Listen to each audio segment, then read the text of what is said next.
വർഷം 1985 ഫെബ്രുവരി 5 ഒരു സാധാരണ ദ്വീപായ മെഡേറയിൽ ആ ബാലൻ ജനിച്ചു.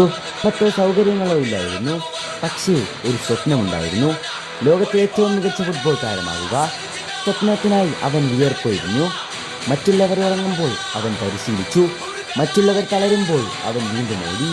ഓരോ ദിവസവും ഇന്നലെയിലെ തന്നെ തോൽപ്പിക്കാനായിരുന്നു അവൻ്റെ ശ്രമം. അവസാനം ലോകം മുഴുവൻ അവൻ്റെ പേര് മുഴക്കി.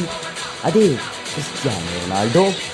ഒരു പേര് മാത്രമല്ല, അത് അസാധ്യത്തെ സാധ്യമാക്കിയ മനുഷ്യനാണ് അദ്ദേഹം. റൊണാൾഡോ എന്നത് വെറും ഒരു ഗോൾ മെഷീൻ മാത്രമല്ല, ഏത് സമ്മർദ്ദഘട്ടങ്ങളിലും തൻ്റെ ടീമിനെ തോളിലേറ്റുന്ന നായകനാണ്. അവസാന വിസിൽ മുഴങ്ങും വരെ പോരാടുന്ന പോരാളി.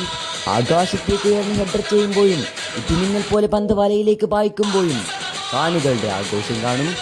അത് വെറുമൊരാഘോഷമല്ല, കഠിനാധ്വാനത്തിൻ്റെ വിജയാഘോഷമാണ്. അവൻ എന്താണെന്നറിയാൻ, ആരായിരുന്നെന്നറിയാൻ, അവൻ അവൻ്റെ ചരിത്രത്തിൽ നേടിയ സമ്മാനങ്ങൾ തന്നെ ധാരാളം. ബാലൺ ഡോർ, 5 ചാമ്പ്യൻസ് ലീഗ് കിരീടങ്ങൾ, അനവധി ലീഗ് വിജയങ്ങൾ, രാജ്യത്തിനായി euro cup, nations league. Cristiano നമ്മെ പഠിപ്പിക്കുന്ന ഏറ്റവും വലിയ പാഠം ഇതാണ്: പ്രതിഭ നിന്നെ തുടക്കം കുറിക്കാൻ സഹായിക്കും, പക്ഷേ അച്ചടക്കവും കഠിനാധ്വാനവുമാണ് നിന്നെ ഇതിഹാസമാക്കുന്നത്.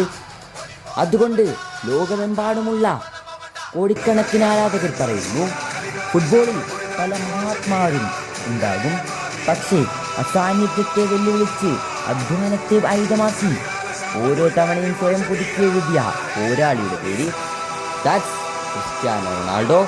വീഡിയോ ഇഷ്ടപ്പെട്ടെങ്കിൽ ലൈക്ക് ചെയ്യാൻ, സബ്സ്ക്രൈബ് ചെയ്യാൻ മറക്കരുത്.